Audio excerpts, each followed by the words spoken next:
Welcome to the May edition of our Investor Update. My name is Ewan Jones and I'm your host for today.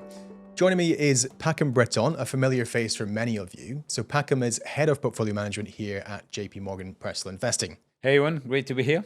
So whether you're a client or not, the purpose of these videos is to keep you, the viewers, informed. So each month we'll cover how Pacome and his team are managing portfolios. We'll go over recent key highlights in the financial markets and the big economic themes the investment team is monitoring. So Pacome, with that, let's dive into the action from April. Last month, your colleague Scott Gardner, he mentioned that financial markets have been enduring a bit of a difficult March period. Yes. How has April shaped up?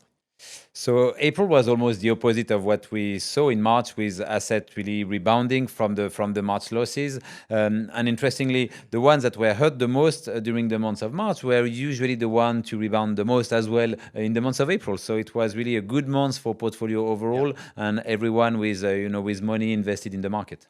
So a real U-turn for a lot of stock markets then. Absolutely. I think that begs the question, what's changed? Well, it's actually really, the geopolitics that changed. So we saw in March with the start of the war between the US and Iran, and we saw oil spiking to very, very high level. There was a ceasefire agreed between the US and Iran at the last minute, early April, and as well there were some talks, some discussion about peace with in Pakistan, and that really helped investors to get confidence that basically the war might not last too long.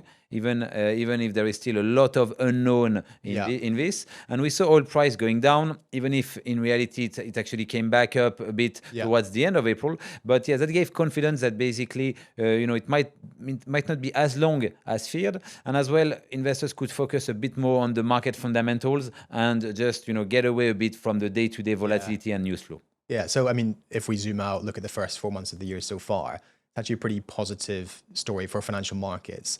I know obviously you put aside the week-to-week sort of shifts in asset prices, really. Yeah, I think you're absolutely right. If you look at where financial markets are at the end of April, the results are pretty attractive. And and it's true mostly for equity, credit. I mean, all the more risky parts. But so yes, it means that an investor in the market with a multi-asset portfolio has done a pretty decent start of the year, despite all the volatility, despite this war, despite the oil price and all the negative news flow. It's actually a pretty decent part of the year.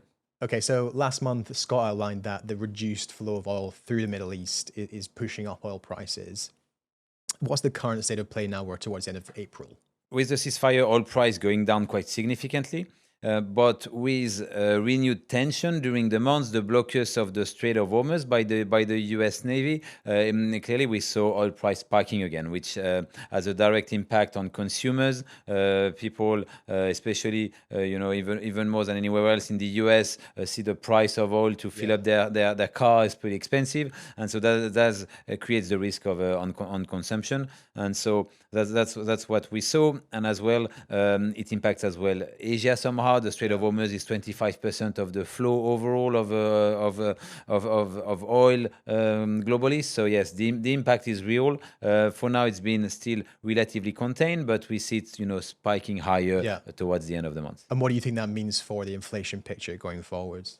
Yeah, it's an interesting question because the inflation picture is pretty key. It will take time to be reflected, and no one really knows how long it takes. We saw basically early April, as soon as there is good news, the price of oil can go down very quickly. But I think the picture we can give is if it lasts longer, it's going to be reflected in the inflation numbers, and central banks will really have a headache because increasing rates like they tend to do typically when inflation is higher is not going to create more oil. And so they're going to have this conundrum, and I think the perception is they're going to wait for longer before doing anything to see if it's really create longer lasting inflation, and which would force them to act. We saw several central bank meetings towards the end of April. Yes. What are the most important updates for investors? So the most important update is, if we focus on the two that are, the most important for us, so the English central banks and the Fed, they were on pause. They didn't increase rates, which was expected, and we saw as well few voices that were bringing somehow a slightly diverging opinion. In the UK, we saw the chief economist, one of the voting member, wanted a rate increase and flagging inflation risk. A few voices flagging that inflation risk risk is coming back, and maybe they will shift their vote in the coming months. So, they remain on pause. I think it's expected to stay there for some time, but clearly they acknowledge an inflation risk, coming up due to the war and the oil spike. So if we see rates stick around where they are, what does that mean for you and the investment team? Well, it has, of course, an impact because it's a bit less favorable than it was, at the beginning of the year. But it means as well that you have a higher yield on fixed income. It's a bit less attractive from a price perspective, but that can come back clearly. I think we know, fixed income and bonds look relatively cheap from an historical context.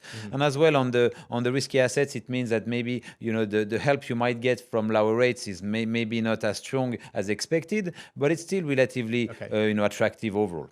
So against this evolving backdrop, how are you and the rest of the investment team managing portfolios? Well, it's been, of course, an interesting period with a lot of geopolitical events.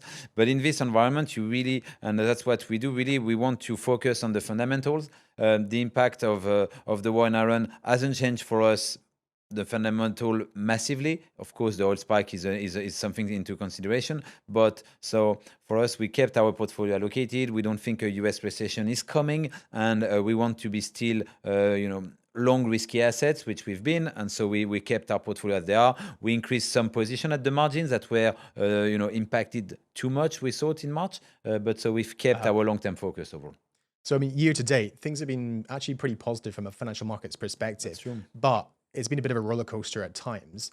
How do you put those periods into kind of perspective?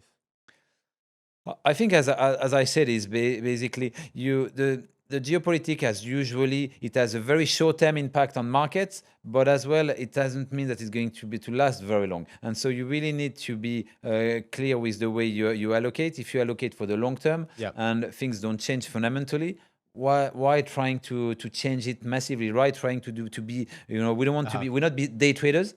And we don't think it's a very easy way as well to generate value. So for us, we think the value added is being, in the long term, correctly assessing the market environment for the long term and allocating the money wisely in this case. Thanks for watching. If there are any technical elements of this update you would like further information on, you can check out the written article on our website. We want to make sure these Q&A videos are as useful to you as possible. So if you have any suggestions or questions you'd like to be answered in upcoming videos, please do just let us know. You can drop a comment or contact us via social media or email. Bye for now. As with all investing, your capital is at risk. The value of your portfolio can go down as well as up, and you may get back less than you invest. Past performance and forecasts are not a reliable indicator of future performance. We do not provide investment advice in this update. Always do your own research.